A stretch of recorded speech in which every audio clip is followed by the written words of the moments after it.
Donc, l'intérêt du masque, c'est qu'on va pouvoir retravailler le bord. Donc, vous pouvez... d'abord, je zoome sur l'arbre qui est masqué, qui a son masque de fusion, donc. Et c'est vrai que c'est un peu dur, peut-être, la sélection. Donc, on va voir si on peut adoucir ça. Vous allez double-cliquer sur le masque, et dans le panneau propriétés, vous avez ce qu'il faut pour améliorer ça. Donc, le double-clic sur le masque, le panneau propriétés s'ouvre. Alors, la densité et le contour progressif, vous n'y touchez pas, ça ne sert pas à grand-chose. Par contre, vous allez pouvoir cliquer sur contour du masque. Donc, dans le panneau propriétés que vous avez obtenu en double-cliquant sur le masque, vous allez jusque contour du masque. Et là, vous décidez si vous voyez la chose sur fond blanc, sur fond noir ou sur les autres calques.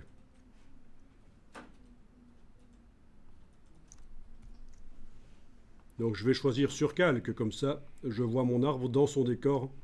Vous voyez à cet endroit-ci.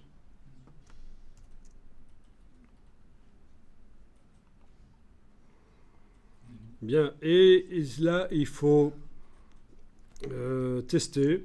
Si vous reste du bleu dans l'arbre, peut-être cocher décontamination des couleurs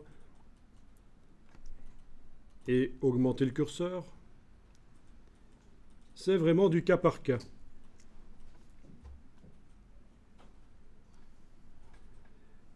Le contour progressif, c'est le flou sur le bord de la sélection. D'accord? Le décalage du contour, c'est est-ce qu'on fait rentrer, est-ce qu'on bouffe un peu l'arbre? Voilà, avec une valeur négative. Donc tout ça est un peu intuitif. C'est vous qui réglez en fonction de ce que vous voyez pour améliorer l'intégration de l'arbre dans son décor.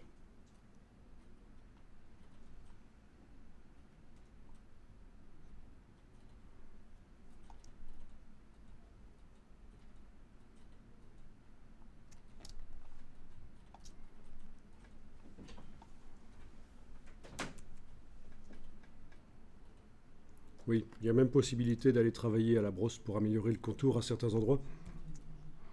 Mais bon, là, j'attaque globalement l'arbre. Est-ce que ça va pour modifier le masque que vous voyez?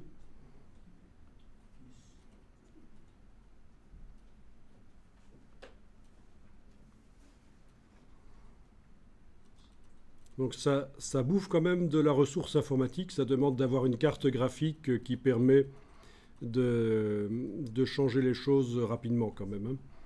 C'est pas si évident.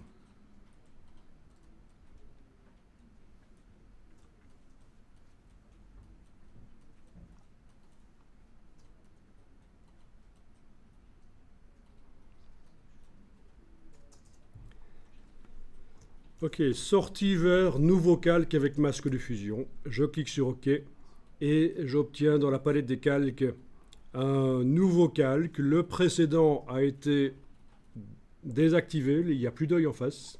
Donc l'original, il n'y a plus d'œil en face, et il y a maintenant un œil devant le nouveau.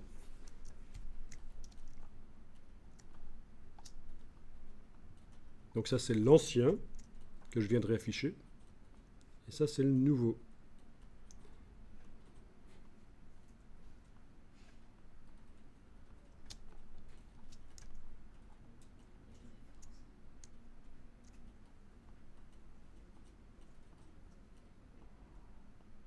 Ok, je pense que le nouveau intègre mieux l'arbre. Le nouveau calque avec le nouveau masque retravaillé intègre mieux l'arbre dans son décor. Bon, ça fait partie des nouveaux outils Photoshop. Cette fonction d'amélioration du masque grâce à des curseurs. Avant, il fallait y aller au pinceau, retravailler le masque, mais là, vous avez la possibilité d'y aller avec des curseurs.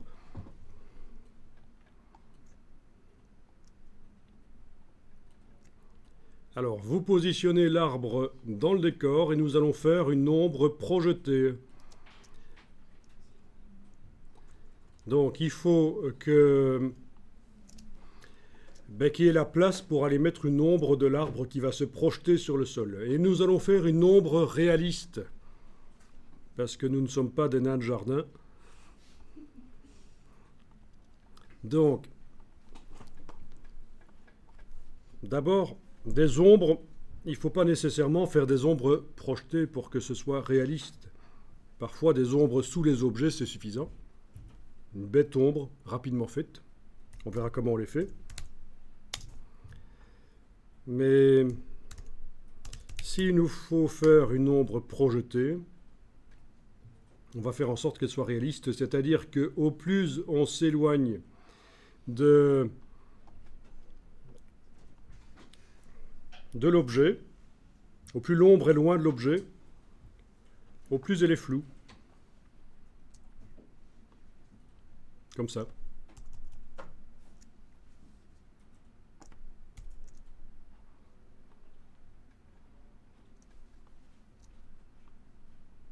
Comme ça.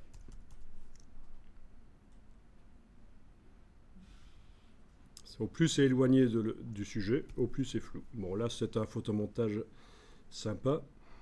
Je vais taper en anglais.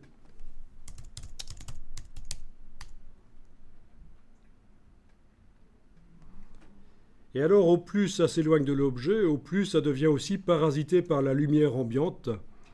C'est-à-dire que l'ombre devient moins sombre. Ok, on va faire ça.